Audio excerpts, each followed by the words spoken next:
नमस्कार दोस्तों। इंडियन टी20 league match number 54 जो खेला जाएगा कोलकाता और राजस्थान के बीच शारजा में। अब कोलकाता के लिए ये मैच तो बहुत ही जरूरी है क्योंकि अगर ये मैच जीत गए तो उनका एक पैर जो है प्लेऑफ्स में हो जाएगा, जबकि राजस्थान बहुत ही बुरी हार से इस मैच में उतर रही है। लेकिन आपको इस सब से क्या मतलब? आपको तो इस वीडियो से मतलब है ना, क्योंकि इस वीडियो से आपको क्या क्या मालूम चलेगा। सबसे पहले तो पिच कैसी है, शारजा ग्राउंड छोटी, यानी बल्लेबाजी अच्छी होगी कि पिच जो है बॉलर्स को सपोर्ट कर रही है, ये आपको पता चल जाएगा। फिर उसके बाद किस तरह की कॉम्बिनेशन आपको रखनी चाहिए, ज्यादा बैट्समैन ज्यादा बॉलर्स, कितने ऑलराउंडर्स, और फिर इन्वेस्टमेंट स्ट्रैटेजी कितने किस तरह के कॉन्टेस्ट में आपको पार्टिसिपेट करनी चाहिए। तो प्लीज वीडियो के अंत तक जरूर बने रहिएगा।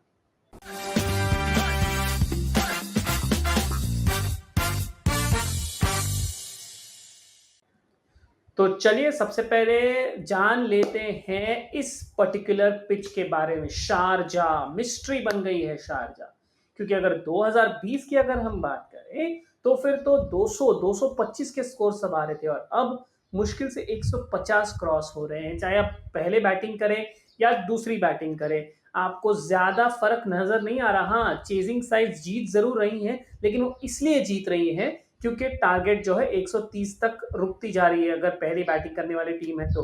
अगर आप थोड़ा ज्यादा बनाते हैं 140 या 150 के करीब, तो मैं मानता हूं वो भी डिफेंड हो सकता है। तो टॉस यहां पर इतनी बड़ी बात नहीं होनी चाहिए, भले ही यहां पर ड्यू हो या ड्यू नहीं हो, क्योंकि गेंद जो है पिच पर पड़कर आ ही नहीं रही है बल्ले पर। तो बल्लेबाजों के लिए बहुत ही कठिन होने वाला है ये पर्टिकुलर मैच। तो अब उससे सवाल पैदा होता है कि हम किस तरह के कॉम्बिनेशन रखें। अभी आप हम कह रहे हैं कि ग्राउंड छोटी है, तो फिर क्या आप ज्यादा बैट्समैन रखें, लेकिन बैटिंग डिफिकल्ट होने वाली है। तो फिर अगर ऊपर के दो निकल गए तो आपको पॉइंट्स देगा कौन? सीधी सी बात है, ज्यादा से ज्यादा बॉलर्स रखिए आप, क्योंकि अगर स्कोर कम भी है तो भी आपको विकेट्स मिलने के ज्यादा चांसेस हैं। हाँ, बीच में से वन और मैच आ जाएंगे, मुंबई वाले जो ऐसे 8 विकेट से जीत रहे हैं, लेकिन वो वैसे भी शारजा में नहीं था।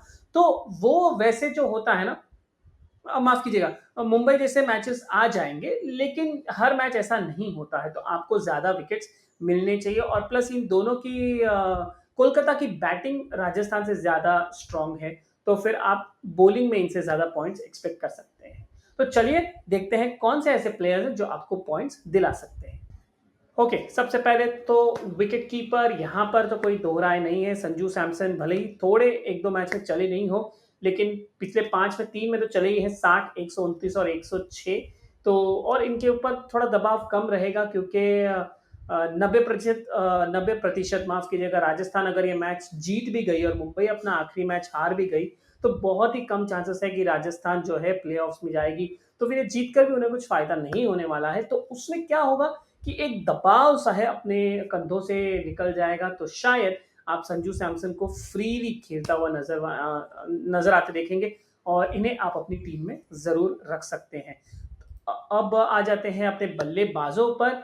अब मैं तो कहूं कि बिंदास राजस्थान के दोनों ओपनर्स को ले लीजिए, एविन लुइस और यशस्वी जायसवाल। हाँ, इनके आगे अगर आपको सोचना है राजस्थान के पॉइंट ऑफ व्यू से, तो मैं थोड़ा यहाँ पर असहमत हूँ। अगर मैं एविन लुइस की बात करूं तो 43, 43 और 85 ये 3 पॉइंट्स दिए हैं इन्होंने, लेकिन स्टार्ट्स ले रहे हैं, कन्वर्ट नहीं कर पा रहे हैं। और वहीं पर अगर हम यशस्वी जायसवाल की तरफ देखें, तो पिछले मैच को छोड़कर बाकी तीनों मैच में अच्छी कॉन्ट्रीब्यूशन दी है, 80, 48 और 55।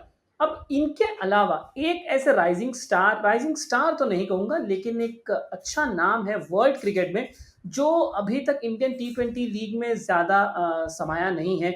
वो है न्यूजीलैंड के ग्लेन फिलिप्स।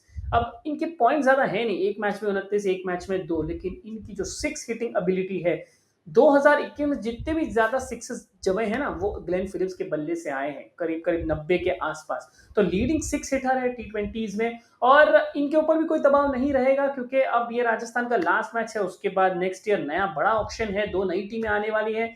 तो फिर कोई दबाव नहीं है, कोई पूछने वाला नहीं है। तो शायद ये भी एक्सप्लोसिव हो जाए, और ये आपके लिए एक डिफरेंशिएटर पिक बन सकते हैं ग्रैंड लीग में।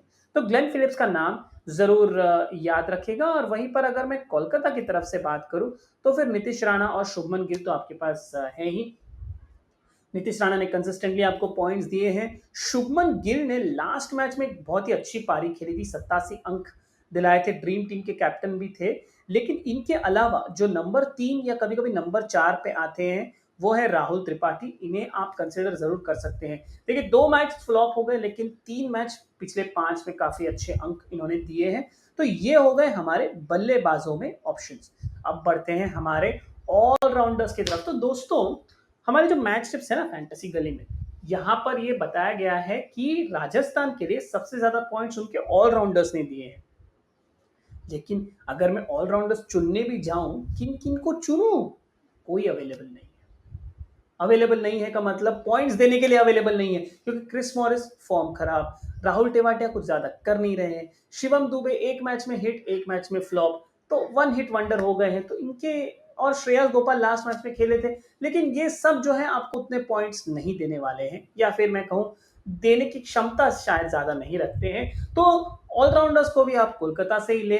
सबसे पहला नाम आता है वेंकटेश अय्यर। ये तो ओपनिंग करते हैं बैटिंग में और गेंदबाजी में फिफ्थ बॉलर बन के आते हैं। देखिए 24, 113, 78, 33 और 89 अच्छे फॉर्म में है। इन्हें आप डेफिनेटली अपनी टीम में रखिए। और दूसरे हैं सुनील नारायण। अब लास्ट मैच को छोड़कर बाकी हर एक मैच में इन्होंने परफॉर्म किया है और अभी इनका नया रोल है। पहले टॉप ऑफ द ऑर्डर में आते थे और रन बनाते थे, अब जो है इनको number 5 number 6 as a finisher use किया जा रहा है। एंड में आकर कुछ ऐसे अच्छे कैमियोस खेलते हैं, 10 बॉल में 15 18 वगैरह वगैरह, उस हिसाब से आप इन्हें रख सकते हैं। एक नाम है शाकिब अल हसन।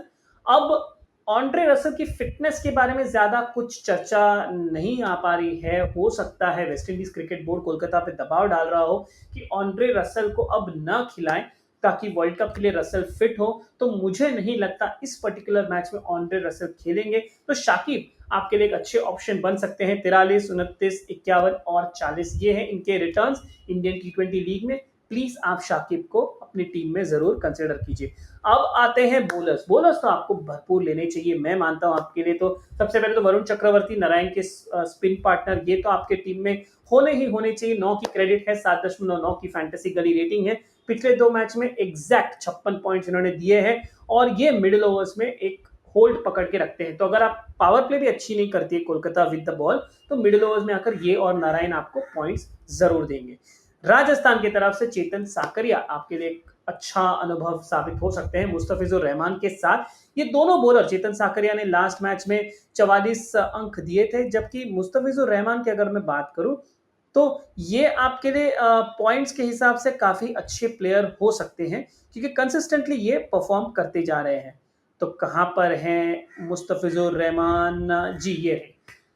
तो पिछले मैच में 33, उसके पहले -2, फिर 64, 33, 37 और 66, ये इनका लास्ट मैच रहेगा 90%। तो फिर ये उम्मीद करेंगे, या हम उम्मीद करते हैं कि ये फुल फिज के साथ जो है अपनी पारी समाप्त करते जाए, तो इन्हें आप अपनी टीम में जरूर रख सकते हैं। तीसरा नाम है टिम साउदी। ये एक टाइम पे राजस्थान के लिए खेला करते थे लेकिन अब कोलकाता के लिए खेल रहे हैं। पिछले मैच में ड्रीम टीम के कैप्टन थे। तो ये आपके लिए एक अच्छे ऑप्शन भी बन सकते हैं और 8.5 की क्रेडिट है, तो फिर ये किसी भी टीम में आपके लिए बैठ सकते हैं। तो चलिए इनके अलावा तो मुझे ऐसे कोई बॉलर नजर नहीं आ रहे हैं जो आपको इतने ज्यादा अंक दे सकते हैं।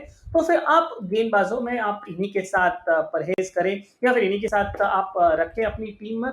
तो ये हो गए हमारे प्लेयर सजेशंस। अब बढ़ते हैं हमारे कैप्टन और vice captain suggestion. Captain vice captain में सेफेस्ट नाम जो है मेरे हिसाब से नीतीश राणा रहेंगे और राहुल त्रिपाठी रहेंगे। कंसिस्टेंटली आपको पॉइंट्स दे रहे हैं। संजू सैमसन और वेंकटेश अय्यर भी आपके लिए अच्छे ऑप्शंस हैं। अब थोड़े रिस्की ऑप्शंस की बात करें तो फिर शाकिब अल हसन थोड़े रिस्की पिक हो जाते हैं। नरीन भी, क्योंकि इनकी बैटिंग आएगी कि नहीं पता नहीं। प्लस नरीन जो है अगर बैट्समैन उन्हें प्ले आउट करते हैं तो उन्हें विकेट्स मिल पाना थोड़ा मुश्किल है। पिछले मैच में भी देखा 4 ओवर में 12 रन, कोई विकेट नहीं। तो फिर ऐसे में टीम के लिए फायदेमंद हो जाते हैं नरीन, लेकिन फैंटेसी टीम के लिए थोड़े नुकसानदायक हो जाते हैं। राहुल त्रिपाठी भी आपके लिए एक अच्छे कैप्टनसी ऑप्शन है। और एविन लुइस, अगर आपको ग्रैंड लीग में डिफरेंशिएटर रखना है तो लुइस आपके लिए एक अच्छे ऑप्शन रहेंगे। और एक नाम ग्लेन फिलिप्स, ये अगर चले तो फिर बिजली चमका देंगे। ये ग्लेन फिलिप्स का नाम जरूर याद रखें और हो सके तो ग्रैंड लीग में इन्हें अपना डिफरेंशिएटर पिक जरूर बनाएंगे। तो दोस्तों ये थी हमारे प्लेयर सजेशंस और कैप्टन और वाइस कैप्टनसी सजेशंस। अब बढ़ते हैं इन्वेस्टमेंट स्ट्रैटेजी और कॉन्टेस्ट की तरफ। इन्वेस्टमेंट स्ट्रैटेजी मैं तो सजेस्ट करूंगा कि आप लो से मीडियम रखें, जितने ज्यादा हो सके उतने कॉन्टेस्ट में भाग ले, लो छोटे छोटे, ताकि आपको नुकसान अगर हो तो कम हो और आपके जीतने के चांसेस भी ज्यादा बढ़ते हैं। जब आप हेड टू हेड खेलते हैं 2 जन 3 जन के साथ, आपके जीतने के चांसेस काफी ज्यादा बढ़ते हैं। अगर आप डायरेक्टली ग्रैंड लीग में जाएंगे और 1000 10,000 20,000 लोगों के साथ खेलेंगे तो जीतने के चांसेस उतने ही कम हो जाते हैं। वैसे हमारे फैंटेसी गली पे अगर आप आएंगे तो फिर हर एक मैच के मैच सेंटर में एक कॉन्टेस्ट सेक्शन है, वहां पर फैंटासिंग आपका इंतजार कर रहे होंगे। फैंटासिंग को यहाँ से वहां से यहाँ से घुमाते रहिए, बदलते रंग के साथ बदलते कॉन्टेस्ट आपको जरूर नजर आएंगे और अप्रोक्सीमेट कमाई भी दर्शाई जाएगी। और एक और माउस ओवर आएगा जो ये बताएगा कि आप कितने प्रतिशत यूजर्स को हरा सकते हैं। तो दोस्तों ये थी हमारी कोलकाता बनाम राजस्थान के बारे में सारी मैच की टिप्पणियां। उम्मीद करता हूं आपको ये वीडियो पसंद आया होगा। आप हमारे वीडियोस देख रहे हैं यूट्यूब पे, प्लीज देखते रहिए, हमारे शोज को लाइक कीजिए और चैनल को सब्सक्राइब कीजिए, शोज को शेयर भी कर लीजिए प्लीज। और बेल आइकन है वहां पर, उसे क्लिक जरूर कीजिएगा ताकि जैसे ही नया वीडियो बने आपको तुरंत नोटिफिकेशन मिल जाए। अगर आपने फैंटेसी गली का ऐप डाउनलोड नहीं किया है कृपया कर लीजिए, नीचे डिस्क्रिप्शन में लिंक दे दिया है। और आप गूगल प्ले स्टोर से भी अपनी सहायता कर सकते हैं, वहां से ऐप डाउनलोड करके अगर आप टॉस के बाद आते हैं तो आपको 10-10 टीम बनाने के ऑप्शंस मिल जाते हैं, जैसे कि ग्रैंड लीग में स्मॉल रिस्क, ग्रैंड लीग में मीडियम रिस्क वगैरह वगैरह, स्मॉल लीग में इत्यादि इत्यादि। और एक और बात है, जैसे ही टॉस हो जाता है तो और हमारे स्कोरर्स लाइनअप्स अपडेट कर देते हैं तो वहां पर आपको एक नोटिफिकेशन आएगा कि फाइनल टीम्स अपडेटेड। तो आपके पास जो टीम रहेगी ना, प्रॉपर 22 की स्क्वाड रहेगी, 22 में से 11 आपको चुनने हैं अपनी फैंटेसी टीम बनाने के लिए। अगर आप टॉस के पहले गए तो 22 नहीं, आपके पास 40-44 प्लेयर्स होंगे और इनमें से आधे इंजर्ड होंगे, आधे शायद नहीं खेल रहे होंगे, हमें पता भी नहीं चलेगा। तो इसलिए टॉस के बाद जरूर आना और एंजॉय करना। तो चलिए, मैं कार्तिक अय्यर अपने पूरे फैंटेसी गली टीम की ओर से आपसे विदा लेता हूं। उम्मीद करता हूं आपको ये शो पसंद आया होगा और नीचे कमेंट सेक्शन में अपने कमेंट्स जरूर दर्ज करें। आपसे हम गुफ्तगू जरूर करना चाहेंगे, आपकी टिप्पणियों पर हम अमल जरूर करना चाहेंगे। ऑल द बेस्ट जब आप इस मैच के लिए फैंटेसी टीम बना रहे हो। तब नमस्कार।